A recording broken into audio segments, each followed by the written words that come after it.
Hello everyone, कैसे हैं आप सभी। मैं हूं आपका अपना निजी सलाहकार अमित राज शर्मा और आप देख रहे हैं यू द रियल। आज की वीडियो में हम max life insurance company limited के फ्लेक्सी वेल्थ प्लस प्लान की डिटेल को समझेंगे, वो भी उदाहरण के साथ में। तो शुरू करते हैं बिना किसी देरी के। यह प्लान एक unit linked non participating individual life insurance plan है, अर्थात हम जो प्रीमियम कंपनी को पे करेंगे इस प्लान के लिए, उस प्रीमियम को कंपनी हमारे द्वारा चुने गए फंड के माध्यम से मार्केट में इन्वेस्ट कर देगी।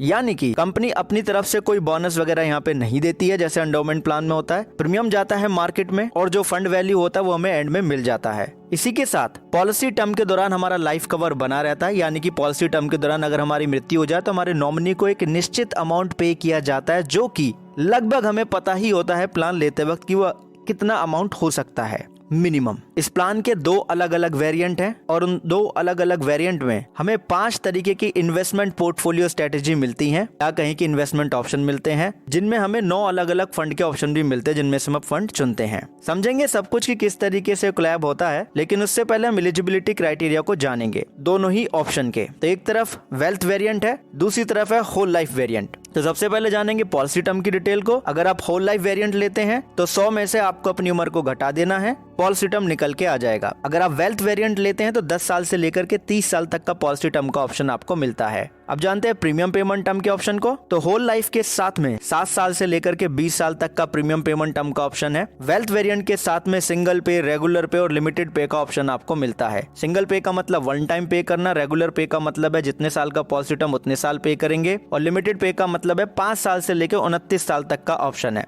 एंट्री एज की लिमिट की बात करेंगे। अब होल लाइफ ऑप्शन लेते हैं तो कम से कम 18 साल, अधिकतम 55 साल तक की आयु के व्यक्ति ये प्लान ले पाएंगे, या कहें कि 65 में से अपनी प्रीमियम पेमेंट टर्म को घटा सकते हैं। वेल्थ वेरिएंट के साथ में कम से कम 91 दिन, अधिकतम 65 में से आपको प्रीमियम पेमेंट टर्म घटाना होगा, आ जाएगी आपका एंट्री एज लिमिट मैक्सिमम। अब हम जानेंगे यहाँ पे वेल्थ वेरिएंट के एंट्री एज लिमिट को लेके, जो कि सिंगल पे के केस में है, क्योंकि अभी जो हमने एज लिमिट जानी थी वो रेगुलर पे और लिमिटेड पे के लिए थी। लेकिन अगर हम सिंगल पे ऑप्शन लेते हैं और वेल्थ वेरिएंट लेते हैं तो कम से कम 91 दिन, अधिकतम 70 साल का हो सकता है एंट्री एज लिमिट, अगर हम लाइफ कवर अपने सिंगल प्रीमियम का 1.25 गुना ले रहे हैं तो। और अगर हम लाइफ कवर का जो अमाउंट है वो हमारे सिंगल प्रीमियम का 10 गुना हमने चुना है तो अधिकतम एंट्री एज लिमिट यहाँ पे हमारी 45 साल की हो जाएगी। वेल्थ वेरिएंट के साथ में सिंगल पे का ही ऑप्शन अवेलेबल है, होल लाइफ के केस में नहीं है। बात करते हैं मैच्योरिटी एज की लिमिट की। तो होल लाइफ प्लान है तो वहाँ पे 100 साल की ही उम्र रखी गई है, राइट, क्योंकि होल लाइफ प्लान है होल लाइफ वेरिएंट में। वेल्थ वेरिएंट लेंगे तो 18 साल से लेकर के 80 साल तक का मैच्योरिटी एज का लिमिट है। अब हम जानेंगे यहाँ पे मिनिमम प्रीमियम के लिमिट के साथ में सम अश्योर्ड की डिटेल को। वीडियो को कर लेंगे हम फुल स्क्रीन पे यहाँ पे, तभी हमें सारी डिटेल क्लियरली दिखेंगी। सबसे पहले बात होती है वेल्थ वेरिएंट की। अगर आप सिंगल प्रीमियम पे कर रहे हैं तो कम से कम 2 लाख रुपए का आपको प्रीमियम पे करना ही होगा, राइट। और अगर आप बात करते हैं यहाँ पे सम अश्योर्ड के लिमिट की, वेल्थ वेरिएंट के ही अंदर अगर आपने सिंगल प्रीमियम लिया है तो आपके पास ऑप्शन होगा, अगर आपकी उम्र 45 साल से कम है या 45 साल की है तो आप अपने सिंगल प्रीमियम का 1.25 गुना या 10 गुना ऑप्शन ले सकते हैं। एसपी का मतलब है यहाँ पे सिंगल प्रीमियम। लेकिन अगर आपकी उम्र 45 साल से ज्यादा की है तो ऐसे में आप सम अश्योर्ड सिंगल प्रीमियम का 1.25 गुना ही ले सकते हैं। अगर आपने लिमिटेड पे ऑप्शन लिया होगा और आप सालाना प्रीमियम पे करना चाहते हो तो कम से कम 50,000 रुपए पे करने होंगे, छमाही 25,000 रुपए पे करने होंगे, तिमाही 12,500 रुपए, और मासिक पे करना चाहते हैं लिमिटेड पे के केस में तो 4,167 रुपए का आपको प्रीमियम पे करना होगा। रेगुलर पे ऑप्शन आपने लिया है, सालाना प्रीमियम पे करना चाहते हो तो कम से कम 25,000 रुपए, छमाही पे करना चाहते हो तो 12,500, तिमाही पे करना चाहते हो तो 6,250, और मासिक पे करना चाहते हो तो 2,084 रुपए का अमाउंट आपको कम से कम पे करना होगा प्लस टैक्सेस।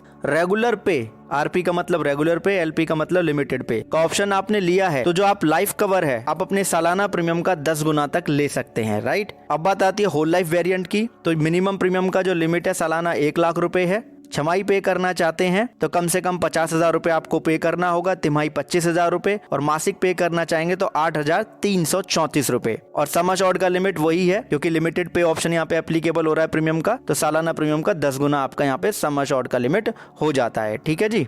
जैसा कि मैंने यहाँ पे स्क्रीन पे लिख भी दिया आपकी सुविधा के लिए। एपी का मतलब है एन्युअलाइज्ड प्रीमियम, और एन्युअलाइज्ड प्रीमियम का मतलब होता है जिस प्रीमियम में टैक्स इन्वॉल्व ना किया हो। अब बात आती है उस कमेंट की जिसकी वजह से हम ये वीडियो बना रहे हैं। इन्होंने ये कमेंट मैक्स लाइफ के होल लाइफ सुपर प्लान के वीडियो के कमेंट सेक्शन में किया था। इनका कहना है कि इन्होंने मैक्स लाइफ का फ्लेक्सी वेल्थ प्लस प्लान लिया है 2 लाख का सालाना प्रीमियम है, एक बार पे कर चुके हैं क्योंकि प्लान 1 साल पहले लिया है, अब क्या कर सकते हैं ये जानना चाह रहे हैं। तो देखिए प्लान में जो लॉक इन पीरियड है वो 5 साल का है क्योंकि ये यूलिप प्लान है। अगर आप अभी प्रीमियम पे करना बंद करेंगे तो आपका जो फंड है वो पॉलिसी डिसकंटिन्यूस फंड में चला जाएगा, यानी जितनी भी यूनिट होंगी वो पॉलिसी डिसकंटिन्यू फंड में चली जाएंगी और उस पर आपको 4% की दर से, निश्चित दर से रिटर्न उस पर कैलकुलेट होता रहेगा। जैसे ही आपका लॉकिंग पीरियड कंप्लीट होगा अपनी फंड वैल्यू ले पाएंगे, ठीक है। और ऐसे में पॉलिसी डिसकंटिन्यू चार्जेस लगेंगे। पीसी का मतलब है पॉलिसी डिसकंटिन्यू चार्जेस। इसलिए कहता हूं आप सभी से कि प्लान अगर किसी को दें तो सब कुछ समझा के दे और अगर आप प्लान ले तो सब कुछ पढ़ के ले। अब बात करते हैं हम यहाँ पे पोर्टफोलियो या कहें कि इन्वेस्टमेंट स्ट्रेटेजी के ऑप्शन। इस प्लान में हमें 5 पोर्टफोलियो के ऑप्शन मिल जाते हैं।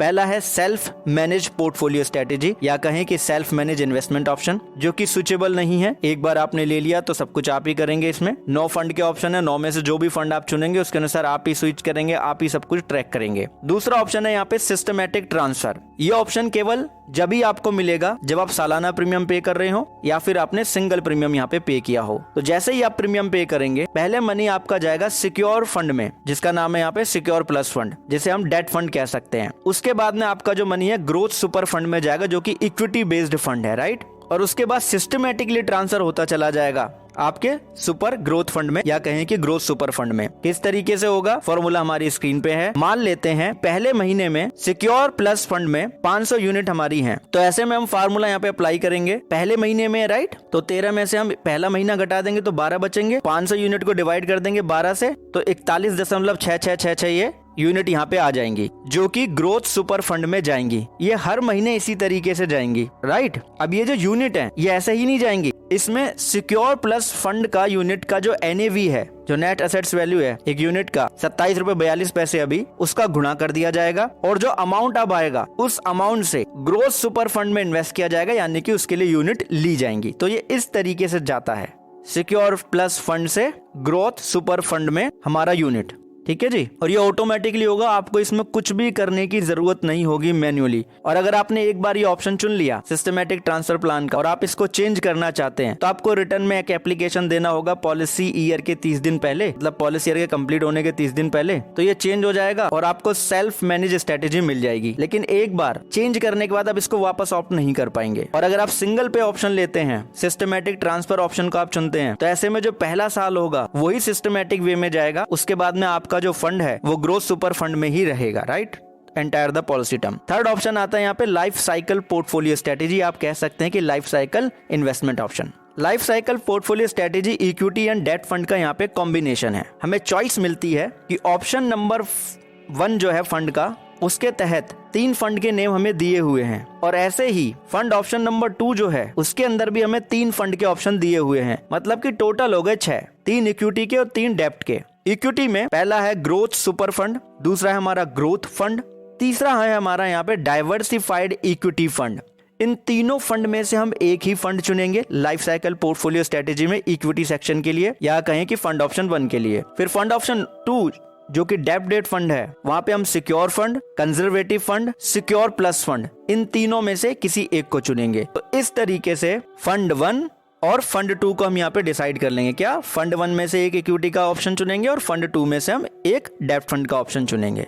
ठीक है जी, आई होप आपको ये चीज क्लियर होगी। तो जैसे जैसे प्लान में रहते हुए हमारी मैच्योरिटी पास आती जाएगी, वैसे वैसे हमारा जो असेट्स एलोकेशन यहाँ पे होता रहेगा, या कहें कि जो हमारा फंड वैल्यू है वो एक फंड से दूसरे फंड में जाता रहेगा। जैसे कि मान लीजिए आपकी उम्र 35 साल की है प्लान में बने रहने पे, तो जो 75% होगा वो इक्विटी में चला जाएगा और जो 25% होगा आपका जो फंड वैल्यू है, जो यूनिट है, वो कर दिया जाएगा डेट फंड में ट्रांसफर। ठीक है, यही रेशो मेंटेन किया जाएगा 31 से 35 साल की उम्र वालों के लिए। अगर उम्र 56 साल से ऊपर की है तो 30% जाएगा हमारा इक्विटी में, रेस्ट 70% जाएगा हमारा डेट फंड में। ठीक है जी, तो इस तरीके से हमारी उम्र के अनुसार हमारा इन्वेस्टमेंट जो होगा वो इक्विटी और डेट फंड में यहाँ पे मूव होगा, उसी के अनुसार हमें रिटर्न मिलेगा। अगर आप लाइफ साइकिल पोर्टफोलियो स्ट्रेटेजी से चेंज करना चाहते हैं आगे चल के प्लान के अंदर, तो आप ऐसा कर पाएंगे। ऐसा करने पे आपको सेल्फ मैनेज स्ट्रेटेजी ऑप्शन मिल जाएगा और एक बार चेंज करने के बाद आप वापस से ऑप्ट इन नहीं कर पाएंगे, राइट।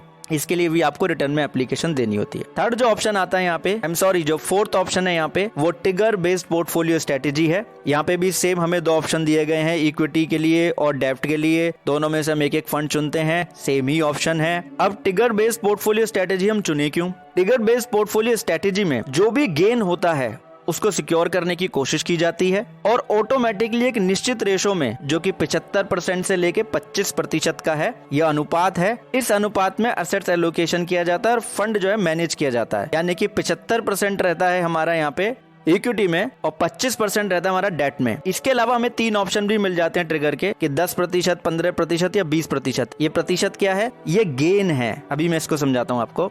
मान लीजिए फंड ऑप्शन नंबर 1 लिया, यानी कि equity fund, fund option number 2 debt fund. ठीक, हमने इन्वेस्ट किया, 75% बाद हमारा इक्विटी में गया, 25% चला गया डेट फंड में। हमने ट्रिगर ऑप्शन चुन लिया यहाँ पे 20%। तो जैसे ही हमारा इक्विटी का जो गेन है वो 20% बढ़ जाएगा, उस बढ़े हुए गेन को डेट फंड में ट्रांसफर कर दिया जाएगा, अपने आप करेगी कंपनी स्वतः ही, जिससे कि 75:25 के रेशो को मेंटेन कर लिया जाए, प्रीमियम के और असेट्स के। ठीक है, अब वीडियो को कर लीजिए यहाँ पे फुल स्क्रीन पे।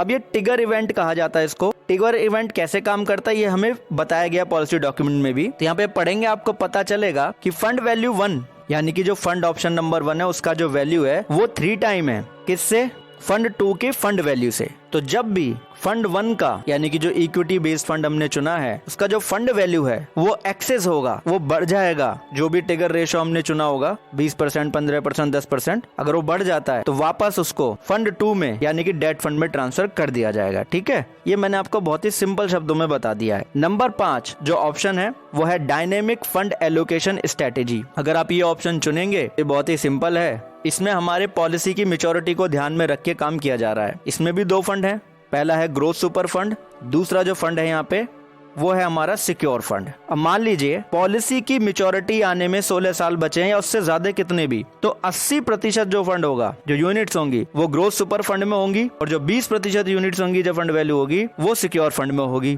अगर मैच्योरिटी आने में 11 से 15 साल बचे हैं तो जो हमारा फंड वैल्यू होगा या जो हमारी यूनिट्स होंगी वो ग्रोथ सुपर फंड में रहेंगी 60% और 40% जो हमारा प्रपोजिशन है वो सिक्योर फंड में चला जाएगा। किस तरीके से ट्रांसफर होता है वही सिस्टमैटिक वे ही यहाँ पे अपनाया जाता है, राइट, जैसा मैंने आपको बिगनिंग में बताया था। जैसे ही हमारे मैच्योरिटी आने में 6 से 10 साल का समय होगा तो इस बीच 40% ग्रोथ सुपर फंड में जाएगा हमारा फंड वैल्यू या यूनिट्स, और 60% जो होगा वो सिक्योर फंड की तरफ एलोकेटेड कर दिया जाएगा, यानी कि इस अनुपात में मैनेज किया जाएगा फंड को, एसेट्स को, प्रीमियम को। और जब हमारी मैच्योरिटी के आने में 0 से लेकर के 5 साल का समय बचा होगा तो जो 20% है वो ग्रोथ सुपर फंड में रहेगा हमारा फंड वैल्यू, 80% हमारा सिक्योर फंड में डाल दिया जाएगा, यानी कि डेट फंड में। तो इस तरीके से रिस्क फैक्टर को यहाँ पे हैंडल किया जाएगा।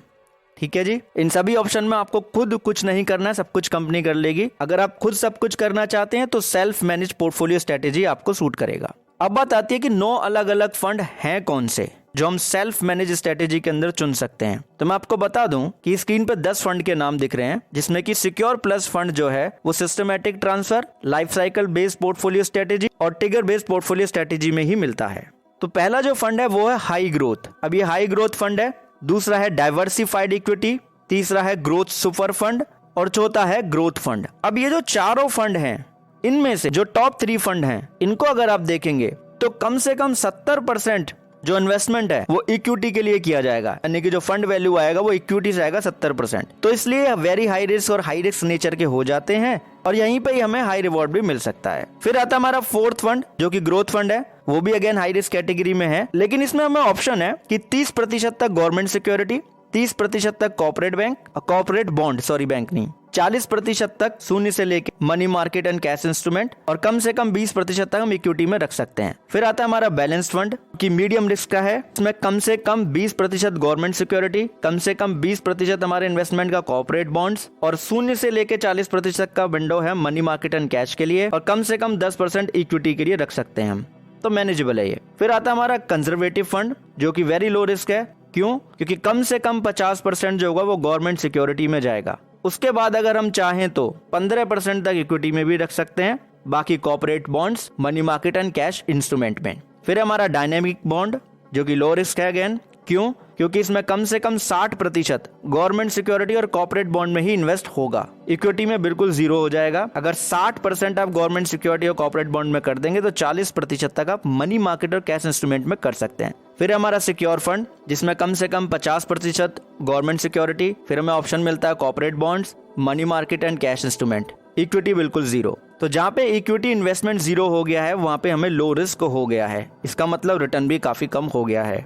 फिर आता है हमारा सिक्योर प्लस, 60% तक हमारा गवर्नमेंट सिक्योरिटी, 0 से लेके 40% तक का जो विंडो है वो कॉर्पोरेट बॉन्ड्स के लिए है, और 0 से लेके 40% तक का जो विंडो है वो money market and cash instrument के लिए है। फिर आता है हमारा मनी मार्केट, ये भी लो रिस्क है। इसमें 0 से लेके 7% तक हमारा money market and cash instrument में ही इन्वेस्ट होता है, अदर ऑप्शंस में नहीं।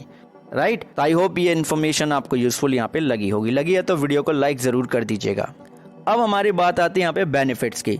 बेनिफिट्स की इन्फॉर्मेशन को शुरू करते हैं। तो सबसे पहले मैं आपको बता देता हूं कि इस प्लान में प्रीमियम के 3 बैंड हैं, इन्हीं के आधार पे बेनिफिट हैं। पहले बैंड में 1 लाख रुपए से कम वाले प्रीमियम को रखा गया है। दूसरे बैंड में अगर आपका प्रीमियम 1 लाख रुपए का है लेकिन 2 लाख रुपए से 1 रुपया कम है तो रखा गया दूसरे बैंड में। बाकी 2 लाख रुपए का प्रीमियम या उससे ज्यादा जितना भी है तो बैंड 3 में आप आएंगे। ठीक है जी।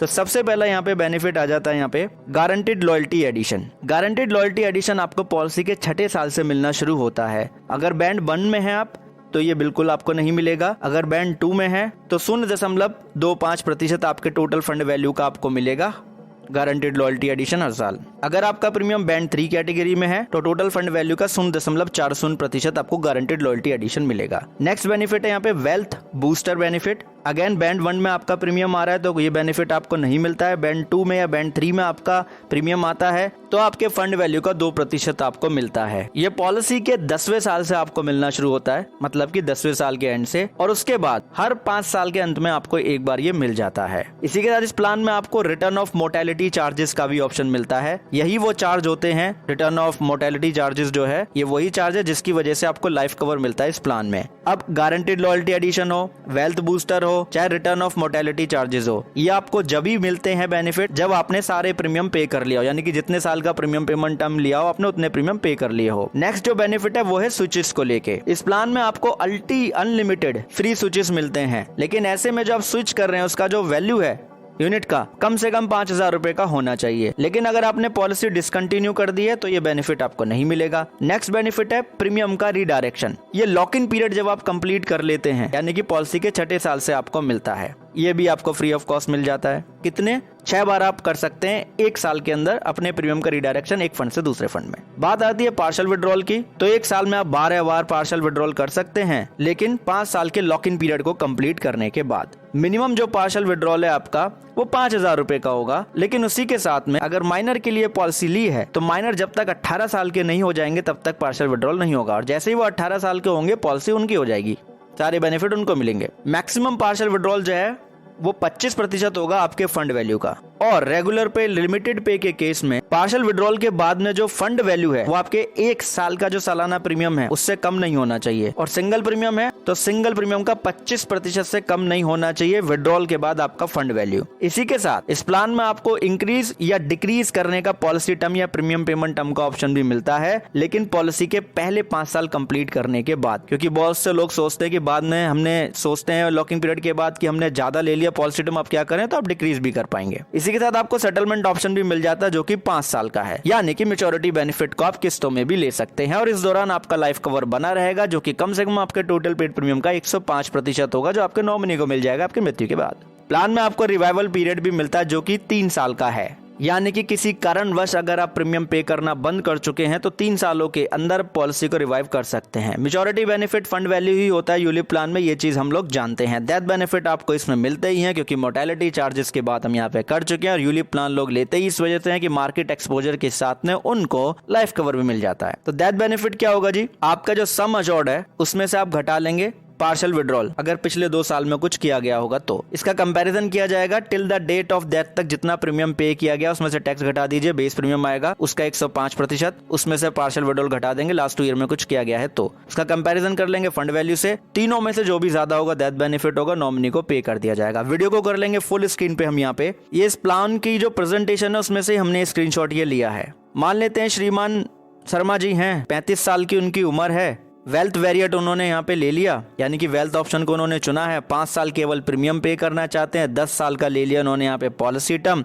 सालाना वो यहाँ पे प्रीमियम पे कर रहे हैं 1 लाख रुपए का, और वो इन्वेस्ट करना चाह रहे हैं यहाँ पे बैलेंस फंड पे। तो देखिए पर्टिकुलरली एक फंड की बात हुई है यहाँ पे, यानी कि सेल्फ मैनेज स्ट्रेटेजी जिन्होंने यहाँ पे अपनाई है, यानी कि सब कुछ वही यहाँ पे मैनेज कर रहे हैं। तो 5 साल में वो कम से कम 5 लाख रुपए का प्रीमियम पे कर देंगे, और ऐसे में अगर 4% की दर से रिटर्न आता है तो मेच्योरिटी पे उनको 5,56,594 रुपए मिल जाएंगे, और 8% की दर से अगर रिटर्न आता है तो 7,60,100 रुपए मिल जाएंगे। आप बोलोगे इतना कम क्यों दिख रहा है इस रेट से?